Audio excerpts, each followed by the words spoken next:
This is Ed Skoog, poetry editor of Okey-Panky.com, sitting in the Seattle apartment of poet Kary Wayson, talking about some of her poems that appeared this week in Okey-Panky. We've been sitting here looking through binoculars at the beautiful view that her career in poetry has afforded her on Queen Anne Hill. Oh my goodness. And we've been discussing whether poems are good or bad, that she's recently been reading Anne Carson, Bernadette Meyer, and the Dream Songs.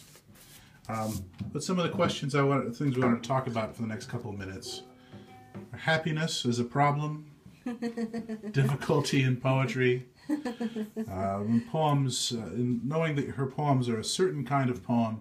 I'd like to know what kind. You said that a minute ago, that your poems were a certain kind of poem. And you know that they're a certain kind of poem, and you're coming to terms with that. But I'd be curious to hear you describe what kind. At one point, does that work?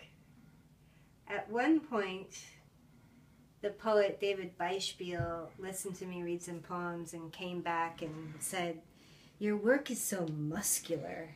And he said it in a way that was both highly complimentary, and it was also like, I need something soft after that. And I feel like my work, I'm looking at objectively because I've taken some time away from it. And I'm seeing that it's not easy work. For instance, my second manuscript, which isn't out yet, I'm trying to put it together. And I've been struggling with it, thinking that I should maybe even write a paraphrase of each section to follow each one, just to take the onus off of the reader in terms of like what's going on here. But I've turned a kind of corner. I've been reading some Paul Celan, and not to compare my work at all to Paul Celan's at all, but I respect that difficulty. That doesn't seem difficult for the sake of being difficult or random or arbitrary. Right. So James Longenbach's whole book about the difficulty of poetry is that it's the difficulty is what makes it poetry. Right. I mean, calling it difficulty is a kind of simplifying of it, but difficulty is complexity. Yeah, and it's not work that you sit down with it and it gives itself. For instance, I recently read the Zucker book, The Pedestrians. Have you read that book? Never read that one, no. I sat down and read it all at one go. Oh no, Oscar. Uh-oh, it's okay. Hope we can fix it. It's all right. Yeah. Oscar broke this very nice opera glass. You tried to draw an orange a minute ago.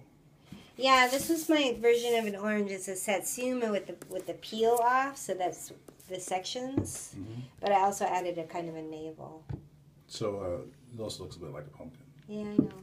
But they're both orange. They right? are. You told me a few years ago that you're having difficulty with poetry because you were happy.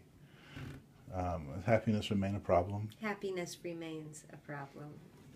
One of the few lines that I've written recently, and I do mean few, is, "How will I survive this happiness?"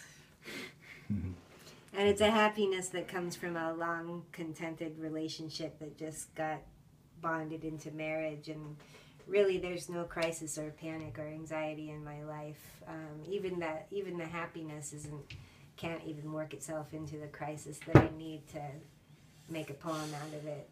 So I'm wondering how exactly I will manage that. It's a good problem to have.